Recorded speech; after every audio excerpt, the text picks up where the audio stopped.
کیا ہم رمضانی نمازی تھے؟ کیا ہم رمضان کے آرٹیفیشل نمازی تھے؟ 11 مہینے ہم نے نماز نہیں پڑھنی، صرف 1 ماہ کے ہم مسلمان ہیں؟ یہ ہم اپنی جانوں کے ساتھ ظلم کر رہے ہیں۔ کس ایسے لوگ ہیں الامان والحفیظ، جرت ہے ان کی کہ ان کو نماز کی دعوت دی جائے تو کہتے ہیں کہ کل صاحب ٹائم نہیں ملتا نماز کے لیے۔ میں یہ کہتا ہوں کہ یار آپ کی ہمت ہے، آپ نے کیسے اللہ اور رسول کو کہہ دیا کہ میرے پاس ٹائم نہیں ہے؟ اللہ اور رسول کی بارگاہ میں جھکنے کے لیے آپ کے پاس ٹائم نہیں ہے۔ آپ کے پاس ہوٹلوں میں بیٹھ کے، چوکوں پر بیٹھ کے، یہ بلیئرڈ کلب میں جا کر، سنوکر کلب میں جا کر میچ کھیلنے کے لیے کھوکھو کے اڈوں پہ کھڑے ہو کر 2-2 3-3 گھنٹے میچ دیکھنے کے لیے آپ کے پاس ٹائم ہے۔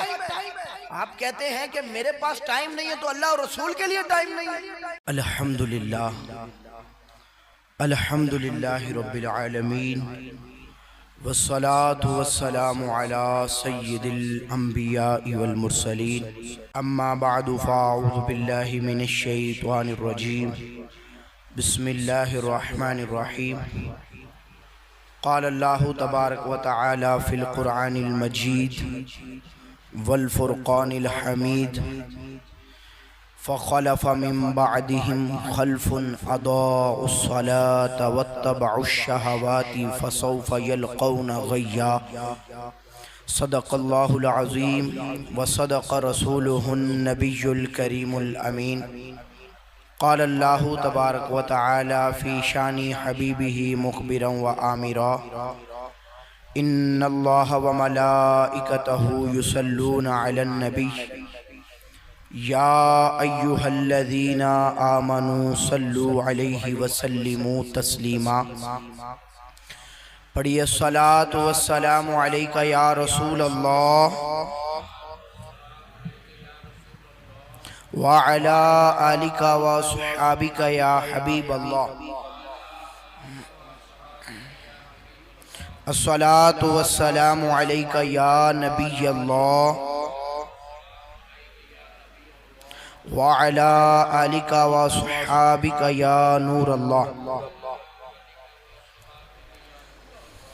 فرمان آخری نبی رسول ہاشمی صلی اللہ تعالی علیہ وآلہ وسلم، جو میرا امتی مجھ پر 1 مرتبہ درود پاک پڑھتا ہے، اللہ تبارک و تعالی اس پر 10 رحمتیں نازل فرماتا ہے۔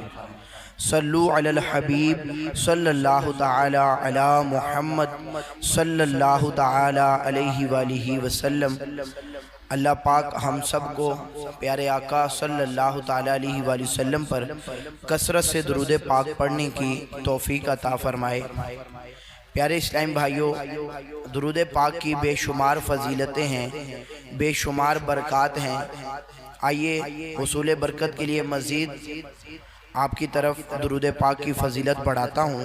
القول البدیع کتاب کا نام ہے، اس کے اندر ایک بہت ہی زبردست درود پاک کی فضیلت بیان کی گئی ہے۔ آتا ہے کہ حضرت سیدنا خلاد بن کثیر رحمت اللہ علیہ کہ تکیے کے نیچے نا بوقت وفات ایک کاغذ کا ٹکڑا ملا، جس پر یہ لکھا تھا ھذہ براءۃ من النار لخلاد بن کثیر، یعنی یہ خلاد بن کثیر کے لیے آگ سے نجات کا پروانہ ہے۔ لوگوں کے پوچھنے پر گھر والوں نے بتایا کہ مرحوم جمعہ کے دن 1000 مرتبہ یہ درود شریف اللہم صلی علی محمد النبی الامی پڑھا کرتے تھے۔ اللہ پاک نے اس کی برکت سے یہ ٹکڑا عطا فرمایا۔ سبحان اللہ۔ دکھوں نے تم کو جو گھیرا ہے تو درود پڑھو، دکھوں نے تم کو جو گھیرا ہے تو درود پڑھو، حاضری کی گر تمنا ہے تو درود پڑھو۔ اور سنیے ایک اور زبردست روایت، علامہ ابن جوزی رحمت اللہ علیہ، آپ بہت بڑے امام گزرے ہیں، علامہ ابن جوزی رحمت اللہ علیہ۔ آپ فرماتے ہیں عیون الحکایات آپ نے کتاب لکھی، آپ اس میں فرماتے ہیں ایک نیک شخص تھا، وہ اس کی بڑی تمنا تھی کہ میں حج کروں۔ ویسے تو ہر بندے کی ہوتی ہے تمنا کہ وہ مدینے جائے، وہ عمرے پر جائے، وہ برکتیں حاصل کرے، وہ خانہ کعبہ کا طواف کرے، لیکن وہ جو اللہ کا نیک بندہ تھا اس کی ایک خاص تڑپ تھی، ایک علیحدہ ہی تڑپ تھی۔ اللہ اکبر، آتا ہے کہ وہ 3 سال سے بڑی دعائیں مانگ رہا تھا، بڑی کوشش کر رہا تھا کہ میرا مدینے کو سفر ہو جائے، مجھے حج کی سعادت مل جائے۔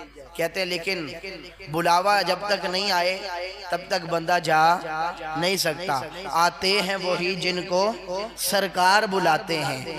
4تھا سال تھا، ایک رات قسمت جاگ ہی گئی اور خواب میں ان کا دیدار ہوا جن کے دربار پہ میں حاضری کا شرف حاصل کرنے کے لیے وہاں تڑپ رہا تھا۔ حضور میرے خواب میں تشریف لے آئے اور پیارے آقا صلی اللہ تعالیٰ علیہ وآلہ وسلم نے فرمایا مجھ سے اپنا سامان باندھو اور حج کے لیے روانہ ہو جاؤ، یعنی تمہیں میں اجازت دیتا ہوں، آ جاؤ۔ اللہ اکبر، خوشی خوشی اٹھا تو صحیح، لیکن اٹھ کر خوشی تو ہوئی لیکن پھر پریشان ہو گیا کہ مال تو پاس ہے نہیں، پیسے تو پاس ہے نہیں، جاؤں تو جاؤں کیسے؟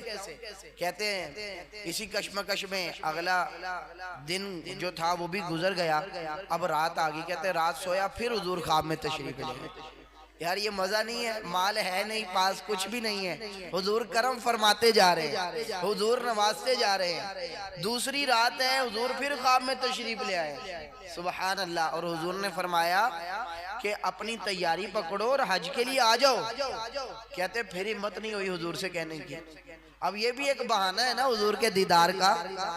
اللہ اکبر، کہتے ہیں تیسرا دن بھی گزر گیا، اب رات آ گئی۔ کہتے ہیں میں نے کہا کہ میں اس دفعہ عرض کروں گا حضور کی بارگاہ میں کہ حضور آپ نے ہی کرم فرمانا ہے، آپ نے ہی نظر رحمت فرمانی ہے۔ کہتے ہیں کہ تیسری رات آئی تو پھر حضور خواب میں تشریف لائے، لیکن پھر ہمت نہیں ہوئی کہنے کی۔ کہتے ہیں کہ میں نے بس حضور کا دیدار ہی کیا۔ وہ پنجابی کا شاعر کہتا ہے نا، خواب میری وچ آیا ماہی تے میں گل وچ پا لیاں باواں، ڈر دی ماری اکھ نہ کھولا کتے پھر بھی چھڑنا جاواں۔ کہ بھئی ہم تو یہاں پر تمنا کرتے ہیں کہ مر کے پہنچا ہوں اس دل ربا کے واسطے۔ اعلیٰ حضرت فاضل بریلوی کہتے ہیں کہ میری قبر کو نا ذرا گہرا رکھنا، گہرا۔ ہم ڈرتے ہیں جتنی گہری ہو، یار بندہ اتنی گہری قبر میں جائے گا، اعلیٰ حضرت نے گہری رکھوائی۔ پوچھا حضور لوگ تو ڈرتے ہیں، اتنی قبر گہری نہیں رکھواتے، آپ کی کیا وجہ ہے، آپ نے کیوں رکھوائی؟ اعلیٰ حضرت بولے کہ جن کی میں ساری زندگی قصیدے پڑھتا رہا، جن کی شان میں میں شاعری کرتا رہا، جن کے دفاع میں میں نے بد مذہبوں کے ساتھ مقابلے کیے، ان کو جواب دیے، میں نے حضور کی شان میں مصطفیٰ جان رحمت لکھا۔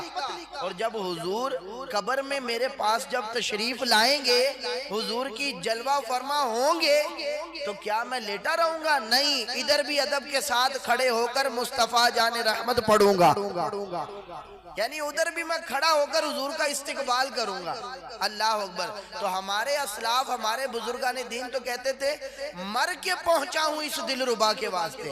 ارے میں تو مرا ہی اس لیے ہوں تاکہ مجھے حضور کا دیدار نصیب ہو جائے۔ سبحان اللہ، اس نیک بندے کے بھی کیا مقدر تھے۔ کہتے ہیں چوتھی رات پھر میں نے ہمت کر ہی لی کہ حضور میرے پاس مال نہیں ہے، زر نہیں ہے، کچھ بھی نہیں، کیسے آؤں، اسباب نہیں ہے۔ اللہ اکبر۔ حضور نے فرمایا تمہارا جو گھر ہے اس کی فلاں جگہ پر نا تمہارے دادا جی کی نا زرہ وہ دفن ہے، ادھر سے کھودو اس کو نکالو۔ تو کہتے ہیں اشارہ مل گیا۔ جب میں صبح اٹھا، حضور کا حدیث میں آتا ہے نبی پاک علیہ السلام نے فرمایا کہ جس نے مجھے خواب میں دیکھا اس نے مجھے ہی دیکھا، کیونکہ شیطان میری شکل اختیار نہیں کر سکتا، ہر ایک ہی کر سکتا ہے، لیکن شیطان جو ہے وہ میری شکل نہیں اختیار کر سکتا۔ سبحان اللہ، حضور کا فرمان تھا۔ کہتے ہیں کہ حضور علیہ السلام کے فرمان پر میں نے اسی جگہ پر گیا اور جا کر جب میں نے کھودا تو وہاں پر ایک قیمتی زرہ نکلی، اور کہتے ہیں ایسی صاف تھی جیسے لگتا تھا کہ ابھی ابھی یہ نئی بنی۔ اور کہتے ہیں اس کو میں نے نکالا، اس کو جا کر بیچا تو کتنے کی بکی؟ کہتے ہیں 4000 سونے کے سکے مجھے ملے۔ 4000 کہتے ہیں میرے حج کے اسباب بن گئے اور میں نے پھر جا کر خوب حج کیا، خوب طواف کیا، خوب صفا مروہ پر سعی کی، حضور کے روزے پر بار بار جا کر حاضری دیتا۔ تو تبھی شاعر کہتا ہے کہ ہر درد کی دوا ہے صلی علی محمد، تعویذ ہر بلا ہے صلی علی محمد۔ اللہ پاک ہم سب کو پیارے آقا صلی اللہ تعالیٰ علیہ وآلہ وسلم پر کثرت سے درود پاک پڑھنے کی توفیق عطا فرمائے۔ پیارے اسلامی بھائیوں، اللہ پاک قرآن کریم برہان رشید میں ارشاد فرماتا ہے فَخَلَفَ مِن بَعْدِهِمْ خَلْفٌ أَضَاعُوا الصَّلَاةَ وَاتَّبَعُوا الشَّهَوَاتِ فَسَوْفَ يَلْقَوْنَ غَيًّا۔ ترجمہ کنز ایمان، تو ان کے بعد ان کی جگہ وہ ناخلف آئے جنہوں نے نمازیں گوائیں اور اپنی خواہشوں کے پیچھے ہوئے، تو ان قریب وہ دوزخ میں غی کا جنگل پائیں گے۔ اللہ اکبر۔ آج کا جو میرا ٹاپک ہے، آج کا جو میرا موضوع ہے، وہ ہے نماز نہ پڑھنے کے عذابات۔ اور یہ بھی رکھنے کا ایک مقصد تھا، ورنہ بڑی ضرورت تھی جو ہمارے معاشرے میں، ہمارے اس علاقے میں، ہمارے پورے اس ایریے کے اندر، بلکہ ہر جگہ کی یہ ضرورت ہے کہ اولاد کی تربیت کی جائے، کیونکہ یہی ہمارا سرمایہ ہے، یہی ہمارا مستقبل ہے، یہی ہماری آخرت بھی ہے۔ تو یہ بھی ضروری تھا، لیکن مزید اس کو آگے بڑھا دیا کہ چلیں انشاءاللہ اگلے جمعہ اس کو کریں گے، کیونکہ رمضان المبارک کا بابرکت مہینہ ابھی ہم سے رخصت ہوا، اور وہ مسجدوں کی رونقیں، وہ مسجد کی آباد کاریاں، وہ سب ساتھ ہی چلے گی رمضان۔ تو اسی وجہ سے یہ موضوع رکھنا بہت اہم تھا، ضروری تھا، تو اسی وجہ سے یہ رکھا ہے۔ اور یہ قرآن میں فرمایا گیا ہے، یہ حدیث میں فرمایا گیا ہے، تو لہٰذا اس کا بھی رکھنا، اس کا بیان کرنا ہمارے لیے ضروری ہے۔ جہاں ہمیں ہمارے خطیبوں نے، ہمارے نعت خوانوں نے ہمیں 7ویں آسمان تک پہنچایا ہوا ہے کہ بھئی تم تو پکے جنتی ہو، تمہیں تو ٹکٹ مل بھی گیا ہے، تمہارا جنت میں یہ گھر ہے، تمہاری یہ منزل ہے، تمہیں ساری بکنگ کروا کے نعت خوانوں نے کہا کہ ایک دفعہ تم ہاتھ اٹھا کے سبحان اللہ کہہ دو، تمہاری پکی ٹکٹ ہے۔ تو مطلب ہمیں ہمارے نعت خوانوں نے جنت میں پہنچایا ہوا ہے، لیکن ہم نے تھوڑا سا اپنے ہوش کے ناخن لے کر نا ابھی آسمانوں سے واپس نیچے آنا ہے، کیونکہ ابھی ہم اس دنیا کے اندر ہے جہاں ہم نے کمائی کرنی ہے، جہاں ہم نے اعمال کرنے ہیں، اور پھر جا کر ہمیں اس کا آگے جو ہے پھل ملنا ہے۔ ہمیں ایک دفعہ کہنے سے جنت مل جائے یہ اللہ پاک کی رحمت ہے، اللہ پاک جس پر کرم کرنا چاہے، لیکن اللہ پاک نے یہ احکامات نازل کیے ہیں، تو اس کا بیان کرنا بھی ضروری تھا۔ تو میں کوشش کروں گا میں اپنے ٹاپک سے نہ ہٹوں اور آپ تک حدیث پاک کے مطابق، اپنے اسلاف کے مطابق آپ تک میں پیغام پہنچا سکوں۔ تو اللہ پاک قرآن کریم میں فرما رہا ہے تو ان کے بعد وہ ناخلف آئے، انہوں نے نمازیں گوائی اور اپنی خواہشوں کے پیچھے چلے۔ اللہ پاک ان دو کے بارے میں فرما رہا ہے ان قریب وہ دوزخ میں غی کا جنگل پائیں گے۔ اب غی کا جنگل کیا ہے، اس کے بارے میں مفتی امجد علی اعظمی رحمت اللہ علیہ بہار شریعت جلد اول میں آپ فرماتے ہیں غی جو ہے یہ جہنم میں ایک وادی کا نام ہے، جس کی گرمی اور جس کی گہرائی سب سے زیادہ ہے۔ اس میں ایک کنواں ہے جس کا نام ہے ہب ہب۔ فرمایا کہ جب جہنم کی آگ بجھنے پر آتی ہے نا تو اللہ پاک اس کنویں کو کھول دیتا ہے، جس سے وہ بدستور پہلے کی طرح پھر بھڑکنے لگتی ہے۔ اور اللہ پاک اس کا ذکر قرآن میں فرماتا ہے کلما خبت زدناہم سعیرا، جب بجھنے پر آئے گی ہم انہیں اور بھڑک زیادہ کریں گے۔ یہ کنواں فرمایا بے نمازیوں کے لیے۔ کس کے لیے جی؟ بے نمازیوں کے لیے۔ یہ کنواں شرابیوں کے لیے ہے، یہ کنواں زانیوں کے لیے ہے، یہ کنواں سود خوروں کے لیے ہے، اور فرمایا یہ کنواں ماں باپ کو تکلیف دینے والوں کے لیے ہے۔ اللہ اکبر۔ پیارے اسلامی بھائیوں، غور کرنے والی بات ہے، کتنی سخت وعیدات ہیں، اور سب سے پہلے جو فرمایا اس میں، اس کنویں کا حقدار کون ہے؟ فرمایا بے نمازی ہے۔ تو آج کا جو میرا ٹاپک ہے وہ ہے بے نمازی، جو نماز نہیں پڑھتے، یہ ان کا بیان ہے۔ تو انشاءاللہ اسی پر ہی گفتگو میں اپنی جاری رکھوں گا۔ تو جو نماز نہیں پڑھتے ان کا ذکر کیا گیا۔ اللہ پاک نے پیارے اسلام بھائیوں قرآن کے اندر، میں کسی دوسری کتاب کا نام نہیں لے رہا، میں بخاری شریف کا نام نہیں لے رہا، حالانکہ وہ بخاری جس کے بارے میں فرمایا اصح الکتب بعد کتاب اللہ، میں اس کتاب کا بھی نام نہیں لے رہا، بلکہ جو سب سے افضل کتاب ہے جس کو قرآن کہا جاتا ہے، میں اس قرآن کی بات کر رہا ہوں۔ رب نے قرآن میں 700 مرتبہ، کتنی مرتبہ جی؟ سارے اونچی آواز سے بولے۔ 700 مرتبہ اللہ پاک نے نماز کا ارشاد فرمایا۔ کتنی مرتبہ جی؟ 700 مرتبہ۔ آج کا کوئی وڈیرا، آج کا کوئی چودھری ہمیں ایک دفعہ دعوت دے تو ہم تو بھاگتے ہوئے جاتے ہیں نا۔ اگر ایک دفعہ نہیں، چلو اس کو ریجیکٹ کر دیا، تو دوسری مرتبہ تو کہتے ہیں نہیں یار خراب ہو جائے گی، سلام دعا جانا پڑے گا، سلام دعا ہے جانا پڑے گا۔ نماز ضروری نہیں، پہلے دعوت ضروری ہے۔ ہم نے اپنا معیار اس کو بنایا ہے۔ اور دیکھیں وہ چودھری جس کی کوئی اوقات نہیں، وہ چودھری جس کا رب بھی اللہ ہے، وہ اللہ قرآن میں 700 مرتبہ بندے سے نماز کے بارے میں ارشاد فرما رہا ہے۔ تو بندے کو کتنا چاہیے کہ نماز کی پابندی کرے؟ بندے کو کتنی ضروری ہے کہ وہ نماز جو ہے اس کو پڑھے۔ اور آئیے اب میں آپ کو کچھ ہمارے جو اسلاف ہیں، ہمارے جو ائمہ ہیں، ان کے اقوال بیان کرتا ہوں کہ ان کے نماز نہ پڑھنے والوں کے بارے میں کیا موقف ہے۔ بڑے بڑے نام، جس طرح ہم امام اعظم ابو حنیفہ کے مقلد ہیں، اس طرح امام شافعی ان کے بھی کروڑوں ماننے والے ہیں، امام حنبل ہیں ان کے بھی کروڑوں ماننے والے ہیں، اسی طرح امام مالک ہے ان کے بھی کروڑوں میں ماننے والے ہیں۔ اب سنیے، فرمایا کہ جو نماز کا منکر ہے، انکار کرنے والا ہے، وہ بندہ دارہ اسلام سے خارج ہے۔ اور جو سستی کی وجہ سے نماز چھوڑ دے، اس کے بارے میں کیا حکم ہے؟ اس مسئلے کو توجہ سے سنیے گا۔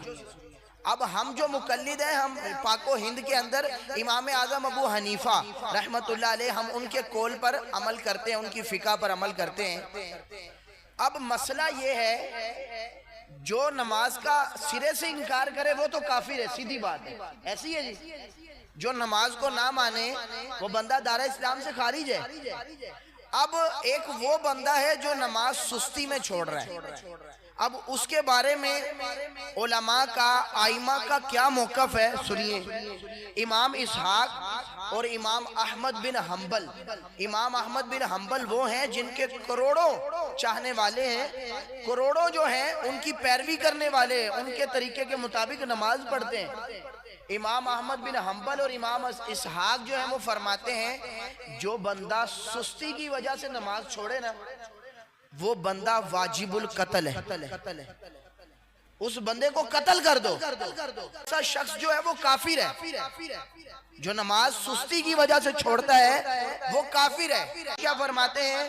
فرمایا کہ وہ اس کے اوپر حد واجب ہے، یعنی اور ہمارے امام اعظم ابو حنیفہ رحمت اللہ علیہ آپ کیا فرماتے ہیں کہ جو سستی کی وجہ سے نماز چھوڑے نا، اس کو قتل تو نہیں کیا جائے گا، اس کو حاکم وقت کے حوالے کیا جائے گا۔ حاکم وقت کی ثوابدید پر ہے، جو سلطان ہے، جو بادشاہ ہے، جو اس وقت کا حاکم ہے، اس کو اختیار ہے کہ وہ اس کے اوپر حد لازم کرے۔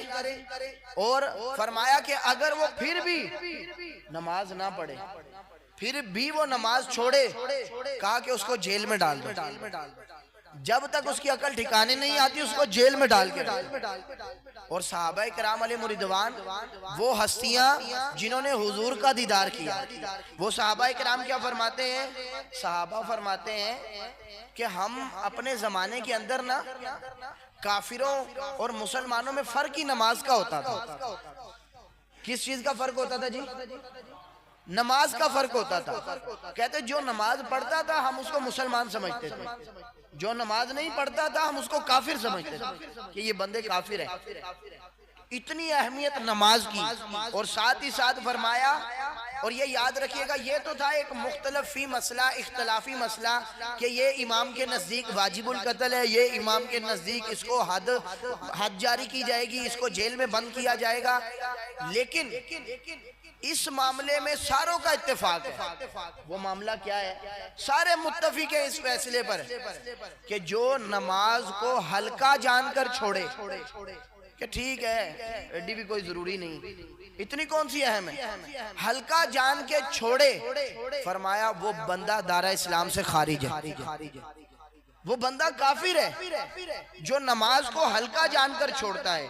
اللہ اکبر. اور سنتے جاؤ، غوث پاک رحمت اللہ علیہ، ہاں وہ 11ویں والے پیر جو مادر ذات اللہ کے ولی، وہ غوث پاک جنہوں نے ماں کے پیٹ میں 18 پارے حفظ کر لیے، وہ غوث پاک جن کی ماں نے ان کو یہ وصیت کی تھی، نصیحت کی تھی کہ بیٹا جیسی مرضی مشکل ہو تم نے جھوٹ نہیں بولنا.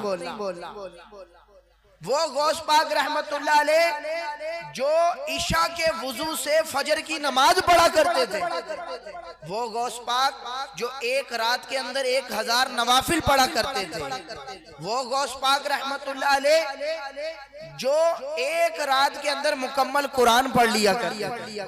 غوث پاک رحمت اللہ علیہ فرماتے ہیں جو نماز نہیں پڑھتا، جو بے نمازی ہے، اس کو مسلمانوں کے قبرستان میں دفن نہ کرو. اور سنو وہ سلطان باہو رحمت اللہ علیہ، سبحان اللہ، کہ جب آپ پیدا ہوئے تو آپ کی سانس کے ساتھ ہو کی آوازیں آیا کرتی تھی. وہ سلطان باہو رحمت اللہ علیہ فرماتے ہیں بے نمازی جو ہے وہ خنزیر سے بھی بدتر ہے، خنزیر سے بھی برا ہے. خنزیر سور کو کہتے ہیں، فرمایا وہ بے نمازی وہ سور سے بھی بدتر ہے، خنزیر سے بھی بدتر ہے. اللہ اکبر. اور تو پیارے اسلامی بھائیوں اور حدیث سنیے، پیارے آقا علیہ السلام نے ارشاد فرمایا من ترک الصلاۃ متعمدا فقد کفر جہارا.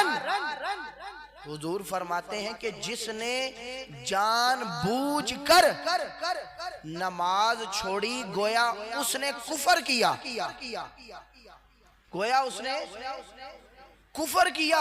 اللہ اکبر. اس کے بارے میں امام اعظم ابو حنیفہ رحمت اللہ علیہ اس حدیث کے تحت فرماتے ہیں یہ نبی پاک علیہ السلام نے ترہیب کے لیے، ڈرانے کے لیے ارشاد فرمایا کہ نماز کی اتنی اہمیت ہے. تو سوچئے آج میں اور آپ کدھر کھڑے ہیں؟ کیا ہم رمضانی نمازی تھے؟ کیا ہم رمضان کے آرٹیفیشل نمازی تھے؟ 11 مہینے ہم نے نماز نہیں پڑھنی، صرف 1 ماہ کے ہم مسلمان ہیں.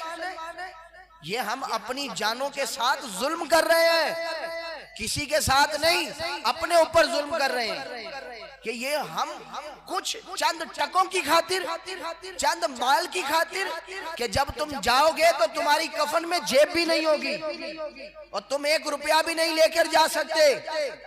تمہارا کفن جو ہے وہ صرف تمہارے ساتھ جائے گا، لیکن جب تم قبروں سے باہر نکلو گے وہ کفن بھی تمہارے پاس نہیں ہوگا، وہ کفن بھی پھاڑ دیا جائے گا، وہ کفن بھی کیڑے مکوڑے کھا جائیں گے، اور تم چند ٹکوں کی خاطر، چند مال کی خاطر نماز قضا کر دیتے ہو.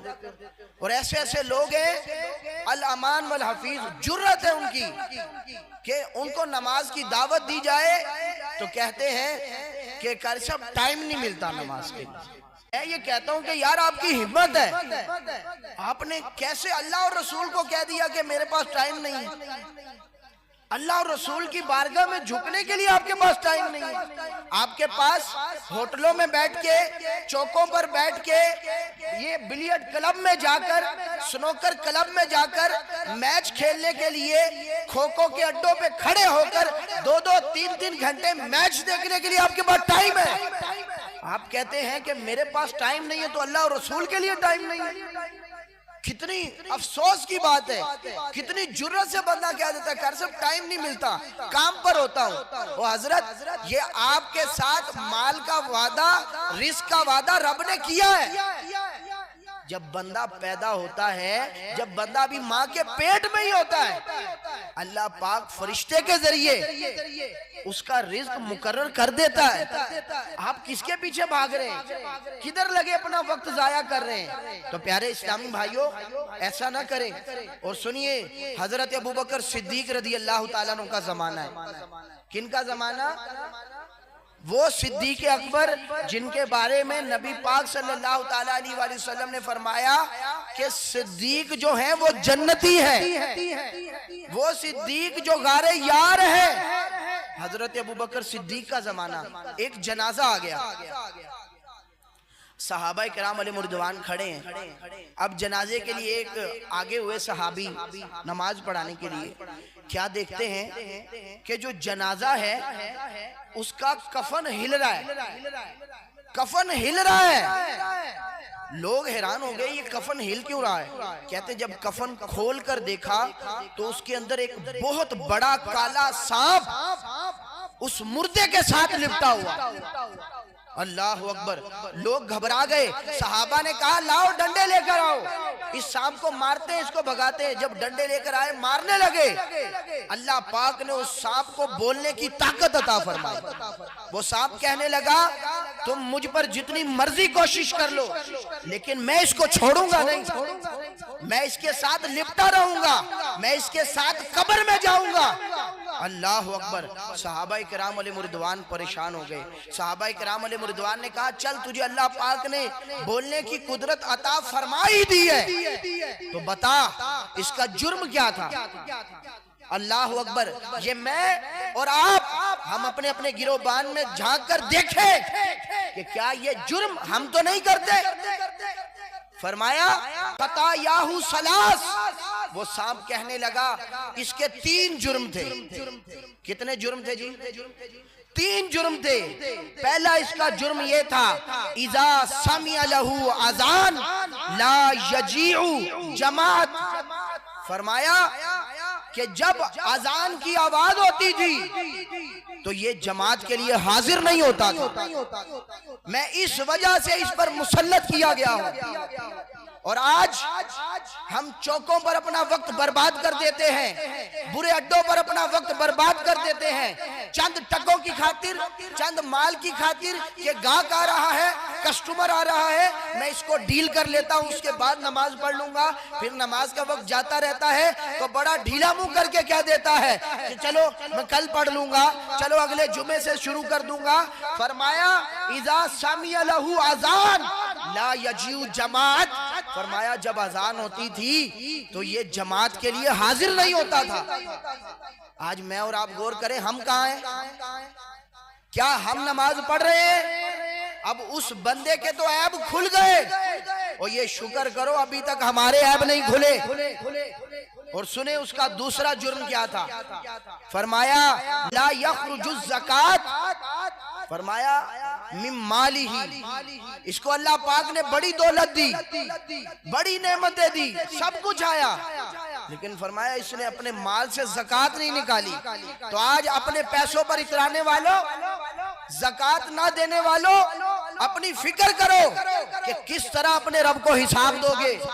وہ قارون جو حضرت موسیٰ علیہ السلام ان کے چچا کا بیٹا تھا، کتنا مال تھا، دینے سے انکار کر دیا۔ اور انکار تو انکار، حضرت موسیٰ علیہ السلام پر الزام لگا دیا۔ ایک عورت لے کر آ گیا ایک بندہ اور عورت نے کہا کہ حضرت موسیٰ علیہ السلام نے معاذ اللہ میرے ساتھ بدکاری کی۔ حضرت موسیٰ علیہ السلام آپ رونے لگے، اللہ پاک کی بارگاہ میں عرض کی مالک ساری زندگی کے اندر مولا میں نے تیری فرما برداری کی ہے، آج مولا یہ مجھ پر جھوٹا الزام لگا رہا ہے۔ تو اللہ پاک نے فرمایا موسیٰ بتا کیا کروں؟ اللہ اکبر، حضرت موسیٰ علیہ السلام نے عرض کی مولا اس کو زمین کے اندر گاڑ دے۔ اسی وقت اس کے پیر زمین کے اندر دھسنے لگے۔ زکوٰۃ نہ دینے کی وجہ سے، ایک نبی کی بے ادبی کرنے کی وجہ سے، اللہ اکبر، جب اس کے پاؤں اندر جانے لگے، موت کا وقت ہے، بندہ پھر بھی پھر آتا ہے اور ڈر جاتا ہے۔ وہ ایسا بدبخت تھا، آدھے پیر جو ہیں وہ گھس گئے، گھٹنوں تک اندر چلا گیا۔ جاتے جاتے لوگوں کے سامنے حضرت موسیٰ علیہ السلام کو کہتا ہے مجھے پتہ ہے اسی لیے یہ زمین میں دھسا رہے ہیں تاکہ یہ میرے مال پہ قبضہ کر لے۔ حضرت موسیٰ علیہ السلام نے دعا کی مولا اس کو اس کے خزانے سمیت دفن کر دے، اس کے مال کے سمیت اس کو زمین کے اندر دھسا دیا گیا۔ زکوٰۃ نہ دینے کی وجہ سے، ایک نبی کی بے ادبی کرنے کی وجہ سے، تو آج ہم اس مال پر کیوں اترا رہے ہیں؟ آج کیوں اس پر سانپ بن کے بیٹھے ہیں؟ اگر آج ہم سانپ بن جائیں گے تو ہماری لاشوں پر بھی سانپ ملیں گے۔ اور تیسرا جرم اس کا کیا تھا؟ سنو، تیسرا جرم فرمایا لا یسمع قول العلماء، فرمایا یہ گویے تو سن لیتا تھا، یہ 2-3 گھنٹے کی فلمیں تو سن لیتا تھا، یہ گانے، یہ ٹک ٹاک پہ ویڈیوز تو چڑھا لیتا تھا، یہ تمام برے کام تو کر لیتا تھا، لیکن علماء بیان کرتے تھے، تقریریں کرتے تھے، اس کے لیے سننے کے لیے ٹائم نہیں ہوتا تھا۔ اور آج ہم دیکھیں کہ ہمارے کتنے لوگ ہیں جو سیکھنے کی طرف آتے ہیں، پتہ چلے کہ کوئی فلاں شہر سے، فلاں ملک سے گویہ آ رہا ہے، کوئی میوزک کا کوئی بڑا سنگر آ رہا ہے، ہم بھاگتے ہوئے جاتے ہیں کہ ہم نے اس ٹپے والے کو، اس گویے کو سننا ہے۔ اور یہاں پر پتہ چلے کہ اچھا عالم دین آ رہے ہیں، ٹھیک ہے لنگر کے ٹائم چلے جائیں گے، ٹھیک ہے آخر میں چلے جائیں گے۔ اور کچھ تو ایسے بھی ہوتے ہیں جن کو نصیب ہی نہیں ہوتا آنا، اور ایسے بھی ہیں کہ جمعے میں بھی اینڈ پہ آ رہے ہوتے ہیں، آخر پہ آتے ہیں۔ بھائی خطیب صاحب بس الحمدللہ کہیں اور ہم پھر بھاگیں گھر سے۔ ہم اپنی حالت پر غور کریں۔ یہاں پر فجر کا درس ہوتا ہے، قرآن ایک ایک آیت کر کے اس کو اچھے انداز سے سمجھایا جاتا ہے، ہمارے پاس اس میں بیٹھنے کے لیے وقت نہیں، اور جو آتے ہیں وہ بھی اٹھ کے چلے جاتے ہیں۔ بھائی فرض پڑے آپ نے احسان کیا ہم پر، رب کے لیے پڑھے آپ نے، آپ فوراً دعا بھی نہیں مانگتے، حضرت صاحب اٹھ کے جا رہے ہیں۔ اور بھائی کم از کم رب کی بارگاہ میں بیٹھو، دعا تو مانگو۔ اللہ قرآن میں فرماتا ہے ادعونی استجب لکم، تم مجھ سے دعا مانگو میں تمہاری دعا قبول کروں گا۔ حضرت صاحب کے پاس ٹائم ہی نہیں ہے، فجر میں بھی نہیں بیٹھ رہے، عصر میں درس ہوتا ہے، مسائل سکھائے جاتے ہیں، تب بھی نہیں بیٹھتے بھائی، جمعے میں بھی لیٹ آتے ہیں۔ اور کہاں سے سیکھنا ہے؟ ہم 11ویں کے پروگرام رکھتے ہیں تاکہ آپ آئیں کچھ سیکھیں، نماز کے مسائل سیکھیں، دین کی باتیں سیکھیں۔ وہ سیکھنے کے لیے وقت نہیں ہے، ٹک ٹاک اسکرول کرنے کا وقت ہے، فیس بک چلانے کا وقت ہے، یوٹیوب چلانے کا وقت ہے، شارٹس دیکھتے جائیں گے، لیکن وقت نہیں ہے تو نماز سیکھنے کا وقت نہیں ہے، وقت نہیں ہے تو دین سیکھنے کا وقت نہیں ہے۔ تو پیارے بھائیوں اپنی جانوں پر ظلم نہ کرو، خدا را واپس آ جاؤ۔ ہم رمضان کے نمازی نہیں ہیں، نہیں ہیں، نہیں ہیں، ہم 12 ماہ نماز پڑھنے والے ہیں، ہمارے اندر جب تک جان ہے ہم نے نماز پڑھنی ہے۔ اور آخر بات کر کے میں اپنی بات کو ختم کرتا ہوں۔ اسکول کے اندر نا استاد صاحب نے ایک سوال کر لیا بچوں سے کہ بتاؤ بیٹا کون لوگ ہیں جو نماز نہیں پڑھتے؟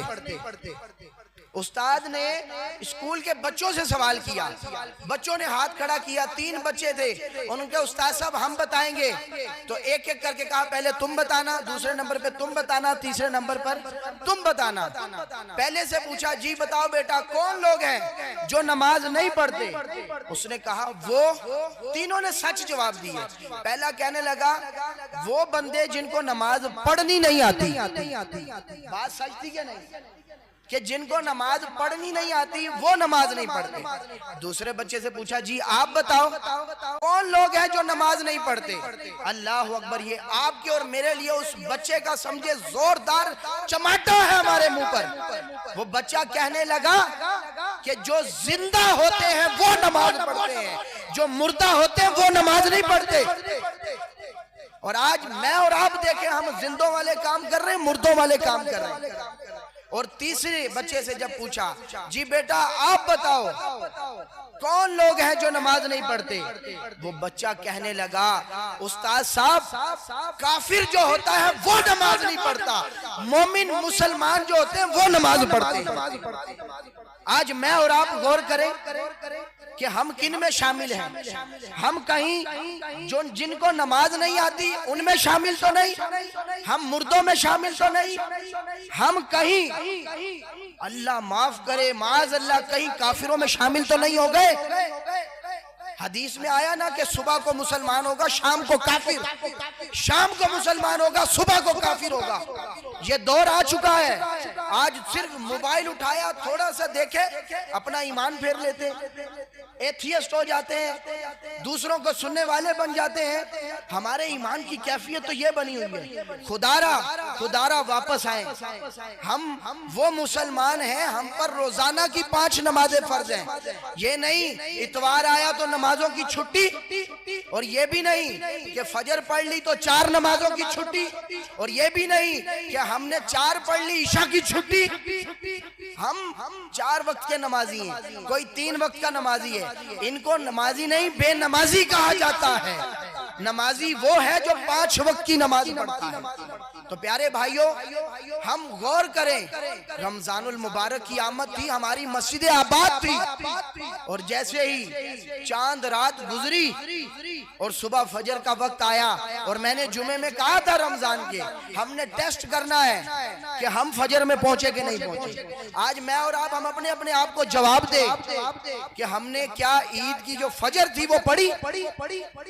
کیا اس کے بعد سے ہماری نمازوں کی وہ روٹین ہے، یا مال کے پیچھے لگے رہے؟ تو خدارا مسجدوں کی زینت یہ پنکھے نہیں ہوتے، مسجدوں کی زینت یہ قالین نہیں ہوتے، مسجدوں کی زینت یہ ٹائلیں، یہ پلسٹر، یہ دیواریں نہیں ہوتی. مسجدوں کی زینت نمازیوں کے سجدے ہوتے ہیں.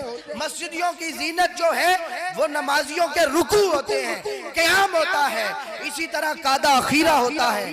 تو پیارے بھائیوں، ہم ہیں مسجد کی زینت، ہم لوگ ہیں مسجد کی زینت. ابھی دیکھیں مسجد میں ایک جمع غفیر ہے، لوگ موجود ہیں تو مسجد سجی نظر آ رہی ہے. تو خدارا اپنی مسجدوں کو آباد کریں. تو نیت کریں انشاءاللہ الکریم ہم نماز پڑھا کریں گے. میں نے وہ باتیں کی جو قرآن و حدیث سے ثابت ہیں، اور کچھ اسلاف کے میں نے قول بیان کیے کہ ہمارے اسلاف، ہمارا قرآن، ہماری حدیثیں، حضور کے فرامین ہمیں تو یہ بتاتے ہیں کہ تم نے نمازیں پڑھیں. نماز نہیں پڑھو گے تو اس کے نقصانات بھی. تو خدارا جب باپ نماز پڑھے گا تو بیٹا آٹومیٹک نمازی بنے گا. جب آپ خود نماز نہیں پڑھتے اور بیٹے کو کہہ رہے ہوتے ہیں کہ بیٹا جاؤ جا کر نماز پڑھو، تو میں نے خود دیکھا ہے بچوں نے مجھ سے خود اظہار کیا ہے کہ قاری صاحب پاپا مجھے کہہ دیتے ہیں کہ نماز پڑھنے کے لیے جاؤ، خود گھر میں بیٹھے ہوتے ہیں. کتنی افسوس کی بات ہے کہ باپ خود گھر میں بیٹھا ہے، بیٹے کو کہہ رہا جاؤ نماز پڑھو. یہ کون سا طریقہ ہے یار؟ ہمیں خود آگے بڑھنا پڑے گا.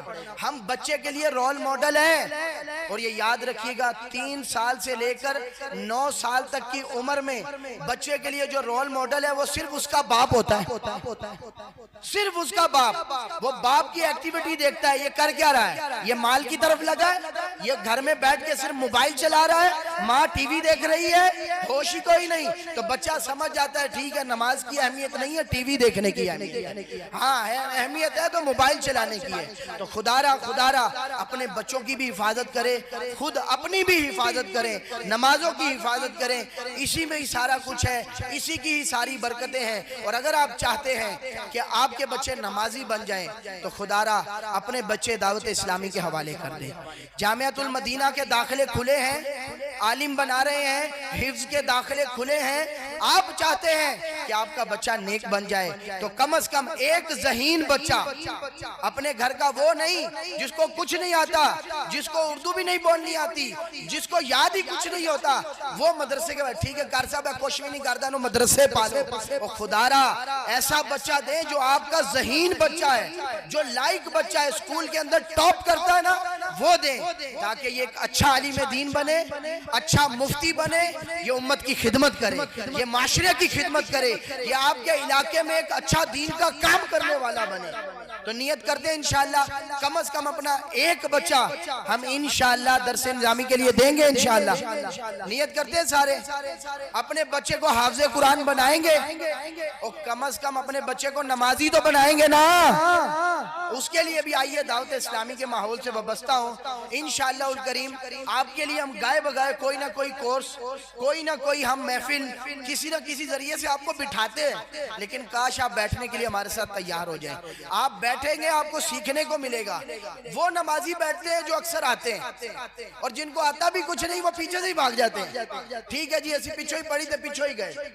تو لہٰذا ایسا نہ کریں، آتا بھی کچھ نہیں، سیکھا بھی کچھ نہیں، سیکھنا بھی کچھ نہیں، تو ایسا اپنی جانوں پر ظلم نہ کریں. خدارہ نمازوں کی پابندی کریں، خدارہ سیکھیں.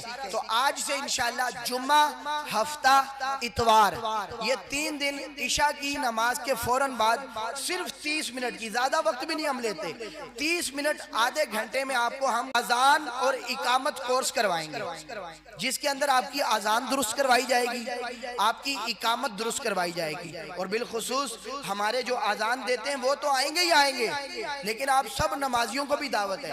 ہم اذان کا طریقہ بھی سکھائیں گے، ہم اقامت کا طریقہ بھی آپ کو سکھائیں گے. آپ صرف بیٹھے، آپ سے پیسے نہیں لیں گے، فری آف کاسٹ، فی سبیل اللہ سکھائیں گے. صرف آپ نے اپنا وقت دینا ہے. دینے کے لیے تیار ہے؟ 30 منٹ میں 3 دنوں کے اندر اگر اذان سیکھنے کو مل جائے اور کیا چاہیے یار؟ غلطیاں درست ہو جائیں اور کیا چاہیے؟ اور فرمایا ایک اذان دینے والا ہے کہ اس کو قبر کی مٹی نہیں کھاتی. اتنی بڑی فضیلت ہے جو اذان دیتا ہے. تو آؤ اذان سیکھو یار، اقامت سیکھو. ہم چھوٹے چھوٹے کورس کرواتے ہیں اور عصر کے وقت کوشش ہوتی ہے درس کے ساتھ کچھ نہ کچھ مسائل بیان کرتے ہیں. تو بیٹھ جائے کریں 5-7 منٹ میں. ہم نے کوئی نہیں پورے پاکستان کا بڑا بزنس مین بن جانا، ہم نے ادھر ہی ہے جو رزق ہمارے لیے لکھ دیا گیا ہے. تو خدا را سیکھیں انشاءاللہ اس کی برکتیں ملیں گی.